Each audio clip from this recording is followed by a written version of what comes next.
الله أكبر الله أكبر الله أكبر الله أكبر أشهد أن لا إله إلا الله أشهد أن لا إله إلا الله أشهد أن محمدا رسول الله أشهد أن محمدا رسول الله حي على الصلاة حي على الصلاة حي على الفلاح حي على الفلاح الله أكبر الله أكبر لا إله إلا الله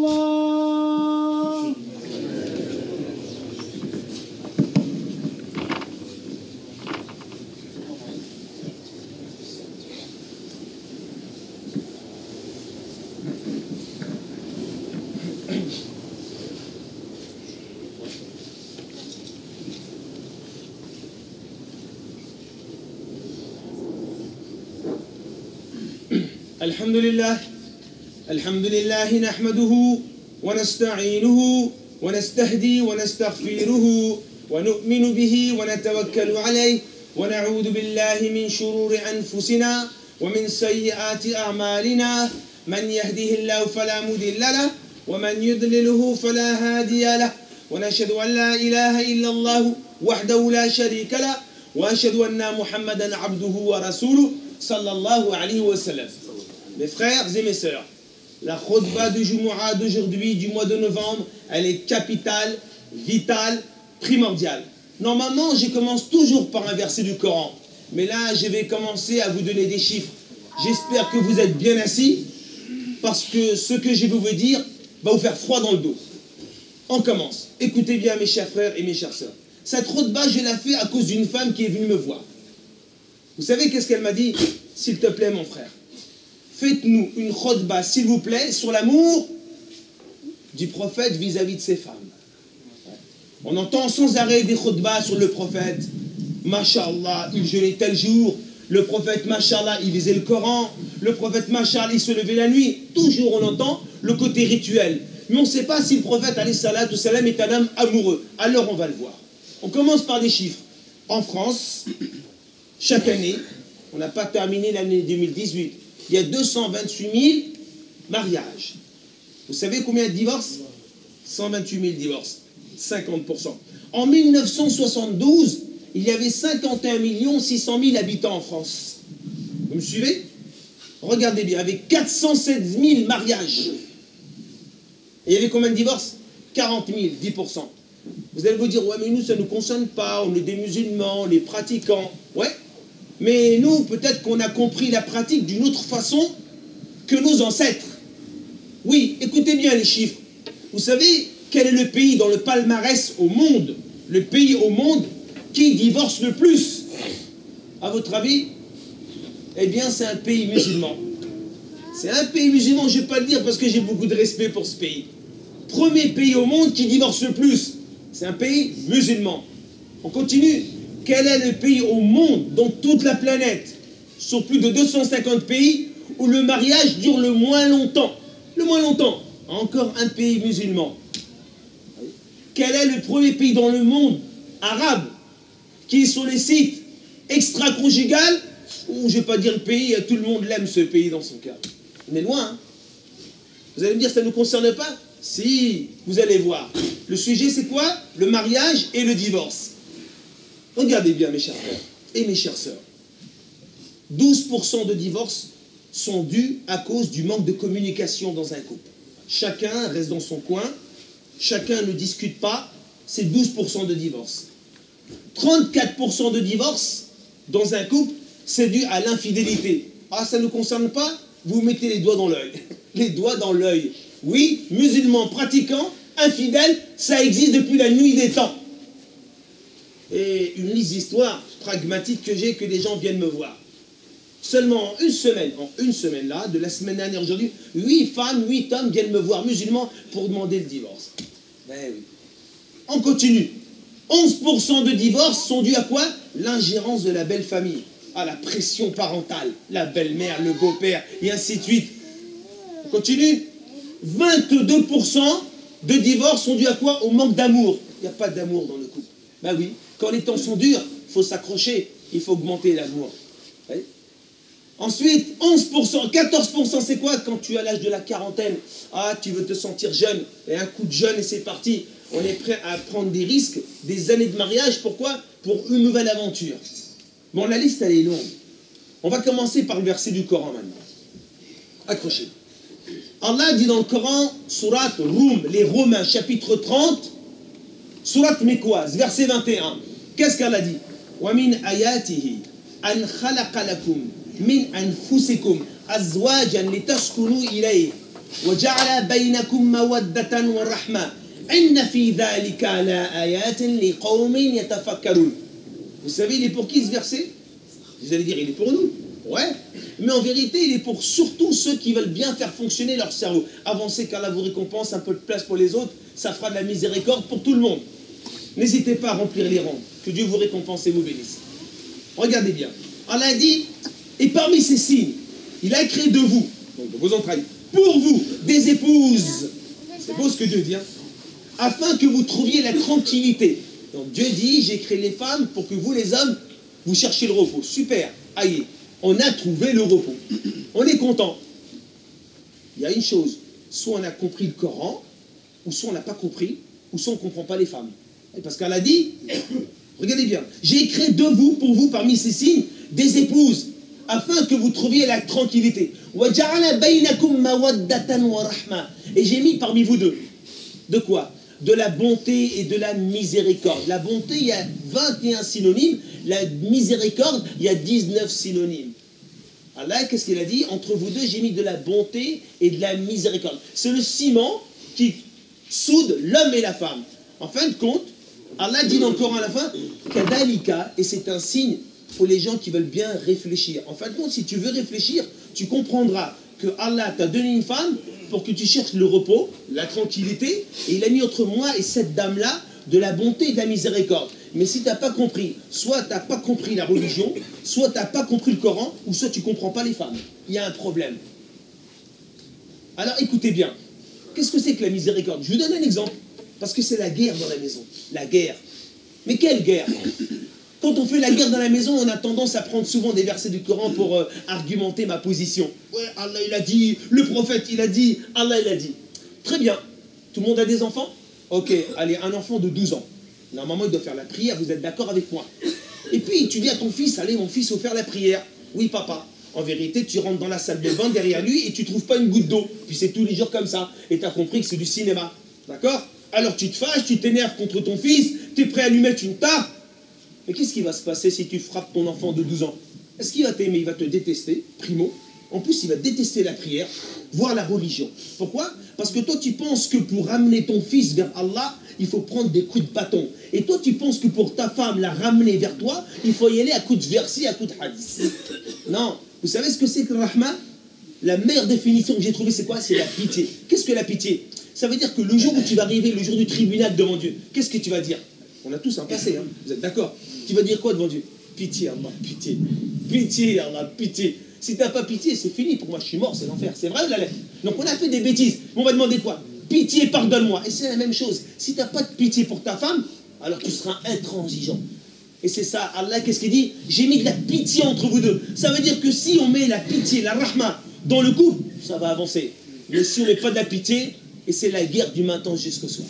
Deuxième verset du Coran, écoutez bien, Surat Nisa, chapitre 4, Surat 1019, verset 19. Allah, qu'est-ce qu'il dit? C'est toujours pour les hommes. Vivez avec elles convenablement. Dieu, qu'est-ce qu'il dit? Et vous les types, là, vous les hommes musulmans pratiquants qui faites salat subh et qui sont partis combien de fois au Hajj, faites gaffe. Allah dit, vivez avec elles convenablement. Soyez honnêtes, soyez justes, soyez des bons musulmans pratiquants. Ah, pour comprendre ce verset, comment on va faire? Je vous donne un hadith. Il est chez l'imam al-Tirmidhi, Nasai, Abu Daoud, mais la version de Ibn Hibban, je l'apprécie, alors je vous la donne.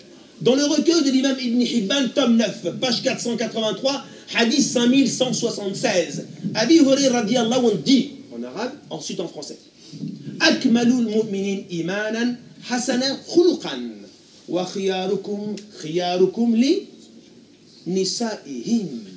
C'est beau, hein? Allez, qu'est-ce que le prophète dit, alayhi salatu salam? Akmalul mu'minin imanan. Ce qui veut dire que les croyants qui ont la foi la plus complète. Boum, je fais une phrase. Les croyants qui ont la foi la plus complète. Ça veut dire que le prophète dit, il y a des croyants, vous et moi, on est tous des croyants. Mais attention, il y a le first, le must. Il y a des gens qui ont la foi la plus complète. Ah oui, hein, il y a le musulman lambda, et puis il y a le musulman qui a la foi la plus complète. Là, il y a une distinction. Regardez la suite. Ce sont ceux qui ont les meilleurs caractères. C'est évident. Moi, vous allez me dire, ouais, mais attends, il y a des musulmans normaux comme vous et moi dans la rue, je les vois, ils ont des bons caractères, ils sont super. Attendez, vous allez voir, c'est fini Hollywood et Bollywood. Vous allez voir le cinéma, ça ne marche pas avec l'arabe. Tu peux faire du cinéma avec tes copains, avec le cheikh, avec le mufti, sur YouTube, sur Facebook, mais tu ne peux pas faire du cinéma avec ta femme, parce que c'est la seule qui peut te dire, tu n'es pas sincère. Eh oui, personne ne te le dira, il n'y a que ta femme. Alors regardez bien, les croyants qui ont la foi la plus complète sont ceux qui ont les meilleurs caractères. Et la suite, et les meilleurs parmi vous ne sont pas ceux qui sont les meilleurs devant les potes, dans la rue, devant la mosquée. Non, sont les meilleurs avec leurs amis. Tu sais ce que tu fais? Tu rentres ce soir et tu dis à ta femme, comment je suis avec toi? Eh ben dis donc, vaisselle, c'est jamais là. Tu ranges jamais tes pompes, tu n'accroches pas ta veste, tu es assis sur le canapé, ton smartphone sur la main droite, ton ordinateur portable sur tes genoux, et l'écran LCD allumé. Et quand je t'appelle, j'ai mal au dos. Métro, boulot, dodo. Vous voyez? Donc regardez bien mes chers frères et mes chères sœurs. Ah, c'est vrai que vous dites, ah Faisal, tu fais mal, et les femmes. Attendez, aujourd'hui c'est pour les hommes. Donc on a sorti le verset du Coran numéro 1. Numéro 2, hadith du prophète alayhi salatu salam. Maintenant que ma khutba, elle devait être sur ce sujet, il y a une urgence. Donc je vais la réduire. Je vous donne une histoire et je vous assure, nous on dit on est des adeptes du prophète alayhi salatu salam. On suit le prophète alayhi salatu salam. On lit le Coran, on jeûne le lundi, on jeûne le jeudi, on fait de Umrah. Super, ça c'est le rituel, hein. C'est entre toi et Dieu. Mais n'oublie pas que tu vis avec des humains, hein, quand même. N'oublie pas que sur la terre, il n'y a pas que Dieu. Dieu est au ciel, mais il a mis des hommes et des femmes. Donc tu dois vivre avec eux. Tu peux avoir des relations avec Allah rituelles, mais avec les gens, c'est pas du rituel, c'est du social, c'est du vivre ensemble. Alors je vous donne ce hadith, on va voir si vraiment on aime le prophète, et si on se comporte comme un gentleman. Parce que, est-ce que le prophète, il y a 14 siècles, était un gentleman? Est-ce que le prophète était amoureux? Parce que c'est la question de la musulmane qui m'a posé la question il y a 10 jours, elle m'a dit, mon frère, faites-nous khutbah, parce que vous nous faites des khutbahs sur le prophète toujours, l'enfer, le paradis, bon sang, on vit l'enfer. On est en enfer. C'est ce qu'elle m'a dit cette femme. Wallah, nous les musulmans, nos maris ne nous aiment pas. Ils ne nous aiment pas, ils ne savent même pas ce que c'est que l'amour. Ils ne savent pas ce que c'est que l'amour, les hommes musulmans. Très bien. Je suis sur ce hadith, et chacun fera son mea culpa, et chacun ce soir ou tout à l'heure, quand il va rentrer, il va se dire, ah c'est vrai, je suis vraiment loin du prophète. Alors la question qu'on se pose, avant que je donne ce hadith, est-ce que nous sommes des musulmans pratiquants, oui ou non? Oui ou non? Embrassez-moi, dire, bien sûr on est pratiquants, on est là. Mais quelle pratique? Je vous donne ça, et l'histoire, et on termine la première khutbah. L'imam Al-Anbari de l'année 1190. C'est un savant en jurisprudence financière de l'école Shafi'i de la Madrasa Nizamiya de Bagdad.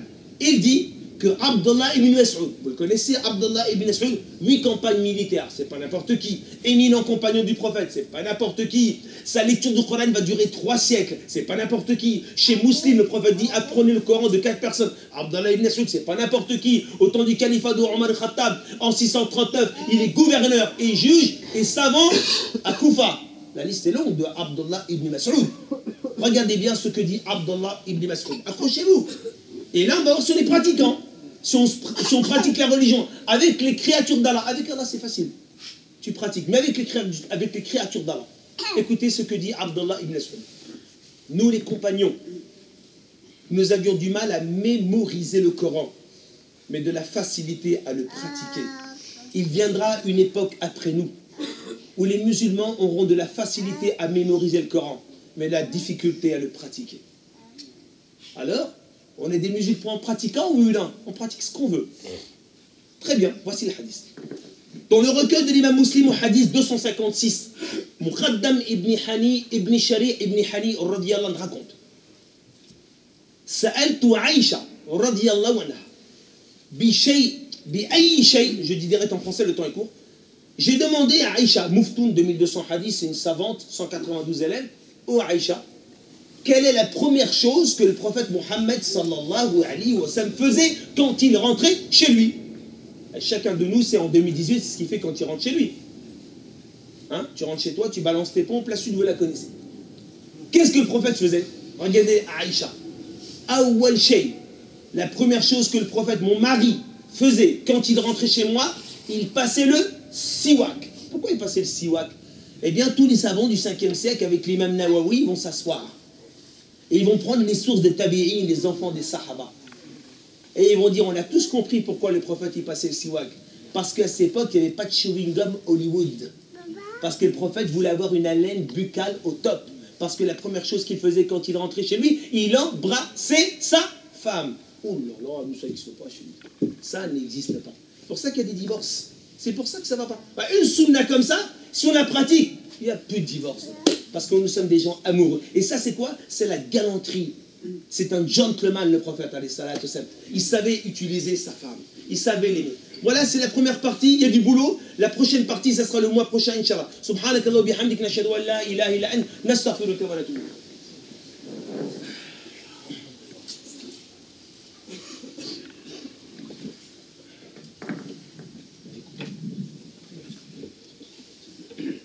بسم الله الرحمن الرحيم نحمده ونصلي على رسول الكريم صلى الله عليه وسلم. Écoutez bien. Ce verset du Coran dans Surat Al-Maïda, la table service chapitre 5, verset 31. Qu'est-ce que Allah dit? وَمَنْ أَحْيَاهَا فَكَأَنَّمَا أَحْيَا النَّاسَ جَمِيعًا. Oh, ce qu'il est beau ce verset. Il faut qu'il aille dans le monde entier. Dites-le à tous les musulmans et à tous les non-musulmans. Il est beau ce verset, il est simple. Qu'est-ce qu'Allah dit? Et celui qui sauve une personne, c'est comme s'il a sauvé toute l'humanité entière. Waouh! Il y a un homme qui a 60 ans. C'est un Allemand. Cet homme-là, écoutez bien, il y a plus de 25 ans, il fait des cauchemars. Est-ce qu'on fait des cauchemars? On ne fait pas de cauchemars. Le frigo est plein, le ventre est plein, et la couette, elle est chaude. Et on a un toit. C'est quoi son cauchemar? Un homme à la mer où il lui tend la main. On fait des cauchemars comme ça, on n'a pas de cauchemar parce que tout va bien. Sans arrêt, il fait ce cauchemar. Et vous savez ce qu'il a compris? Il a rencontré un homme musulman. Il lui a dit ce rêve-là. Vous savez ce qu'il lui a dit, le musulman? Quel homme intelligent. Il dit, Dieu dit dans le Coran, celui qui sauve une personne, c'est comme s'il a sauvé l'humanité entière. Eh bien cet homme-là, cet Allemand, vous savez ce qu'il va faire? Il va créer une association qui s'appelle SOS Méditerranée. Il va acheter un bateau qui s'appelle l'Aquarius et il va sauver plus de 25 000 naufragés. 95% c'est des musulmans. Et lui c'est quoi? C'est pas un musulman. Vous avez vu ce qu'il a compris? Et qu'est-ce qu'il a dit? On ne perd pas d'argent en sauvant les gens. Pourquoi j'ai dit ça? Parce qu'il y a un homme que vous devez tous connaître. Cet homme-là, vous savez, on l'appelle Abu Hafs, on l'appelle Omar II, on l'appelle Omar ibn Abdelaziz, 8e calife Omeyyade, 5e calife bien guidé. Il vivra 38 ans. À 34 ans, il est encore gouverneur de Médine et gouverneur d'Égypte. C'est pas un rigolo. Vous savez c'est qui? Son père. Lui s'appelle Omar ibn Abdelaziz. Son père c'est Abdelaziz ibn Marwan. J'ai vu son palais en Palestine, dans la ville la plus vieille au monde. Sa mère, c'est Laïla. Et Laïla Abdelaziz, ils viennent d'où? D'un homme qui s'appelle Azim, qui est son grand-père, Et lui, c'est le fils de qui? De Omar ibn al-Khattab radiyallahu anhu. Son arrière-grand-père, c'est Omar ibn al-Khattab. Écoutez bien ce que dit Omar ibn Abdelaziz. Il prendra le califat, écoutez bien, que 3 ans et 3 mois. Il va mourir en 720. Il va prendre son califat en 718. Il va mourir en 720. À peu près 3 ans et 3 mois, il prendra le califat. 3 ans et 3 mois. Écoutez bien. Quand il prend le califat, à la mort du calife Sulayman, lui, il va prendre son califat. La première réforme qu'il va faire, vous savez c'est laquelle? La réforme financière. Il va se rendre compte que les gouverneurs, puisqu'il va prendre le califat, et il y a des gouverneurs, son califat entre parenthèses, il fait 6500 km de Cordoue à Isfahan, Khorasan, c'est-à-dire Khorasan en Iran actuellement. 6500 km, c'est son califat. La première chose qu'il va faire, il va retirer les gouverneurs qui en plein les poches. Qui s'en plein les poches. C'est-à-dire ça, vous n'êtes pas des gens justes. Si je suis calife, il faut devenir juste. Regardez ce qu'il va faire, c'est inimaginable. Aucun chef d'État n'a fait ça dans le monde. Et je ne suis pas sûr qu'il y en a un qui fera ça jusqu'à la fin du monde. Quand il va prendre son poste de calife, il va mettre un homme qui s'appelle Yahya ibn Saïd. Ne l'oubliez pas, cet homme-là. Il a sauvé nos parents. Il a sauvé vos femmes et vos gosses, cet homme-là. Il sera gouverneur de l'Afrique du Nord. Algérie, Tunisie, Maroc, le sud d'Espagne, Libye, et ainsi de suite. C'est ça l'Afrique. Il mettra gouverneur. Vous savez pourquoi? Arrive l'année de la zakat. Et il faut qu'il aille quoi? Il lui envoie un courrier. Récolte la zakat. Et il récolte toute la zakat en Afrique du Nord. Ensuite, qu'est-ce qu'il doit faire avec cette zakat? Il doit la donner aux pauvres. Mais qu'est-ce qui va se passer? Il y a un problème, il y a un hic. C'est qu'il n'y a plus de pauvres. On ne sait plus à qui donner l'argent. Parce qu'au califat de Omar ibn al-Aziz, on ne saura plus à qui donner la zakat parce qu'il n'y aura plus de pauvres. C'est inimaginable. Alors il va écrire une lettre au calife Omar ibn Abdelaziz. Oh Omar, il y a un souci. J'ai ramassé toute la zakat, mais je ne peux plus la donner à personne. Il n'y a plus de pauvres en Afrique du Nord. Allez en Afrique du Nord aujourd'hui. Allez dans le monde entier. Voilà. On est combien? 1,652 milliard de musulmans. Regardez ce que va dire le calife Omar ibn Abdelaziz. Il lui envoie un courrier. Il lui dit donc s'il n'y a plus de pauvres, tu sais ce que tu fais avec la zakat? Tu libères et t'affranchis tous les esclaves. Tu les libères tous. Tous libérés.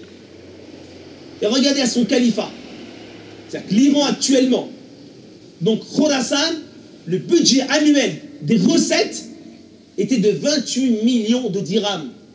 À sa mort, 3 ans et 3 mois de califat, le budget annuel de Khorasan fera 128 millions de dirhams. Vous savez ce qu'ont dit les gens? Le peuple. Ils ont dit Omar ibn Abdelaziz nous a rendus riches et nous a libérés. Et la communauté musulmane, elle est aujourd'hui. Wallah, tu vois tous les feux rouges du monde. Une catastrophe pour le monde musulman. Une catastrophe. On est tous au feu rouge en train de mendier. Normalement, c'est nous qui devrions donner à manger. On devrait donner aujourd'hui quoi? C'est les musulmans qui sont en train de mendier. Partout. Qu'est-ce qui nous arrive? Vous savez pourquoi? Parce que le prophète alayhi salatu wassalam dit dans le recueil de l'imam Muslim, l'imam al-Shatabarani, il a dit Awwal salah hadil umma bil zoudi wal yaqin. Le début du bien de cette communauté est dans l'ascétisme et la certitude en Allah. Wa halak akhiraha bil bukhl wal amal. Et la fin de cette communauté, ça sera l'avarice et l'espoir de vivre longtemps. Alors si on continue comme ça, on met en péril le monde musulman. Vous voyez, on peut être en désaccord sur la jurisprudence, en désaccord sur le charh, le commentaire. On peut être en désaccord sur le tafsir. On peut être en désaccord sur le matn, sur le contenu, sur tout ce que tu veux, même les écoles. Mais est-ce qu'on peut être en désaccord sur la charité? Est-ce qu'on peut être en désaccord sur l'amour vis-à-vis des créatures d'Allah qui sont en train, hier soir, l'association Al-Fatiha, vous savez, depuis une semaine, le buzz, il est parti jusqu'au Canada. Nos vidéos sont parties au bout de la France. Je reçois plus de 150 coups de fil par jour de femmes, 95% des femmes. S'il vous plaît, on veut vous aider. Vous habitez trop loin. Alors elles ont fait toutes des commandes chez les Décathlon. Du nord, du sud, de l'est, partout. Il y a une commande de dingue chez Décathlon qui nous attend. Il faut au moins 2 ou 3 camions.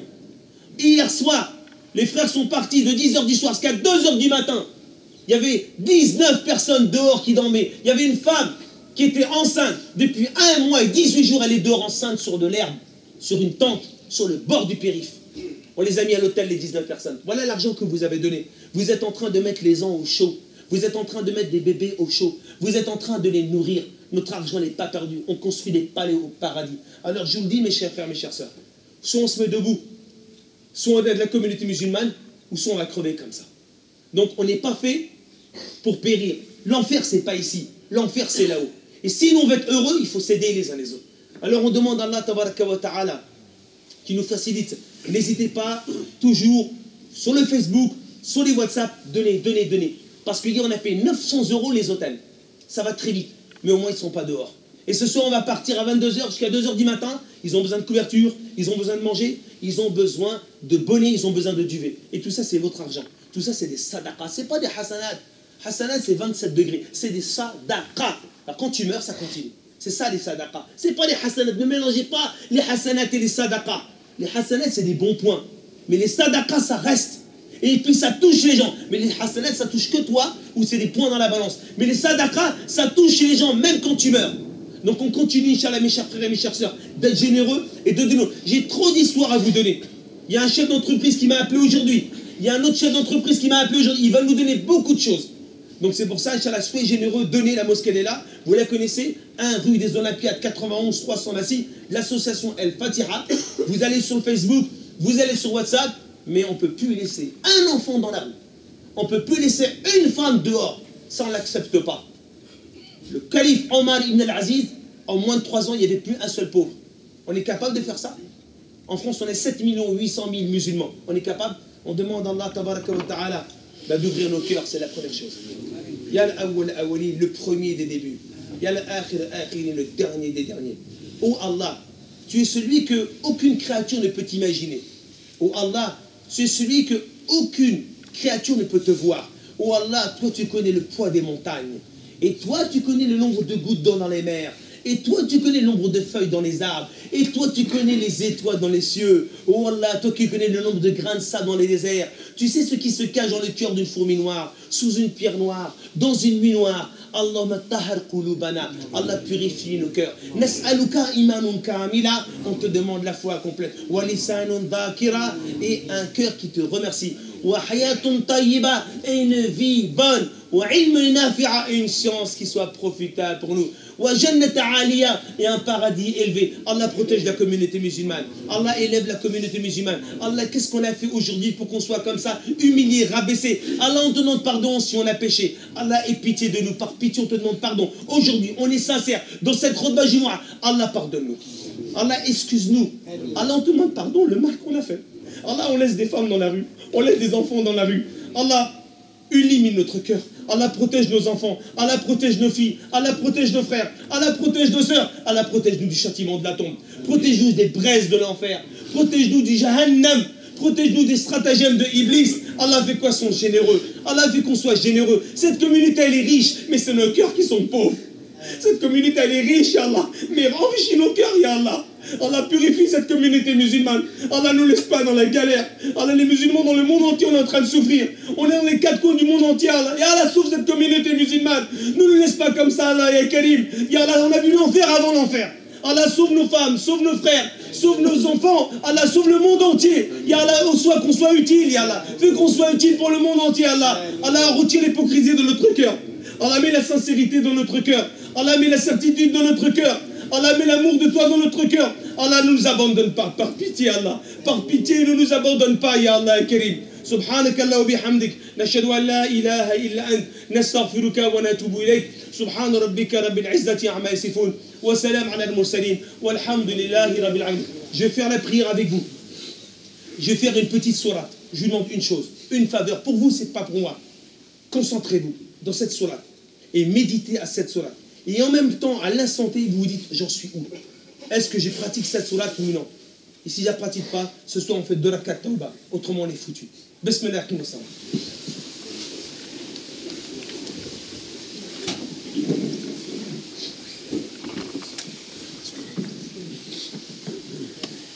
الله أكبر الله أكبر أشهد أن لا إله إلا الله أشهد أن محمدا رسول الله حي على الصلاة حي على الفلاح قامت الصلاة قامت الصلاة الله أكبر لا إله إلا الله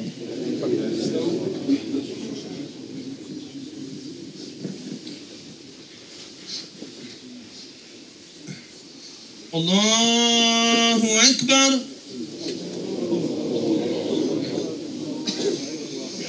الحمد لله رب العالمين الرحمن الرحيم مالك يوم الدين إياك نعبد وإياك نستعين اهدنا الصراط المستقيم صراط الذين أنعمت عليهم غير المغضوب عليهم ولا الضالين.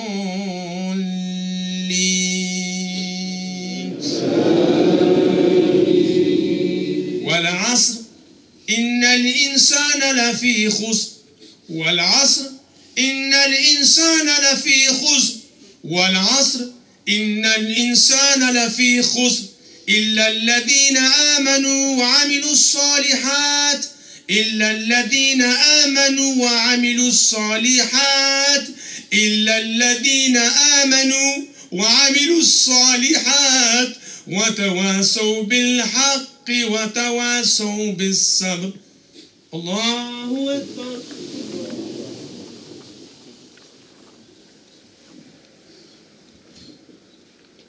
سمع الله لمن حمده.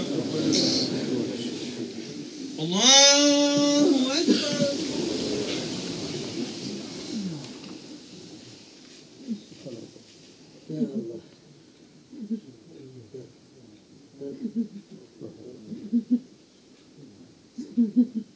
الله أكبر. الله أكبر.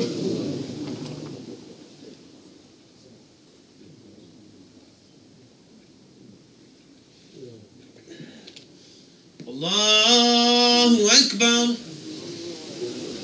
الحمد لله رب العالمين الرحمن الرحيم مالك يوم الدين إياك نعبد وإياك نستعين اهدنا الصراط المستقيم صراط الذين أنعمت عليهم غير المغضوب عليهم ولا الضالين.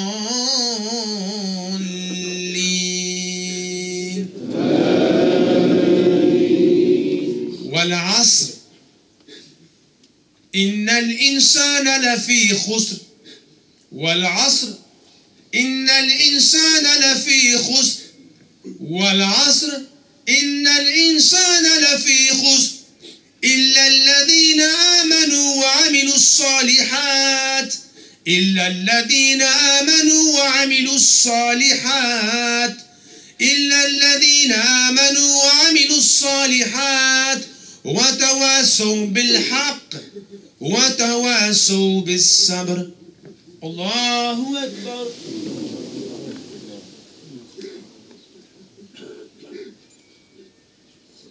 سمع الله لمن حمده. الله أكبر.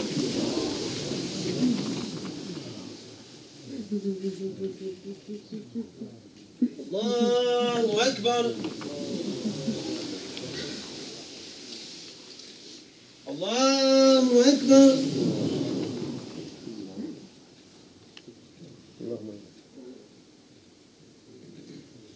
الله أكبر.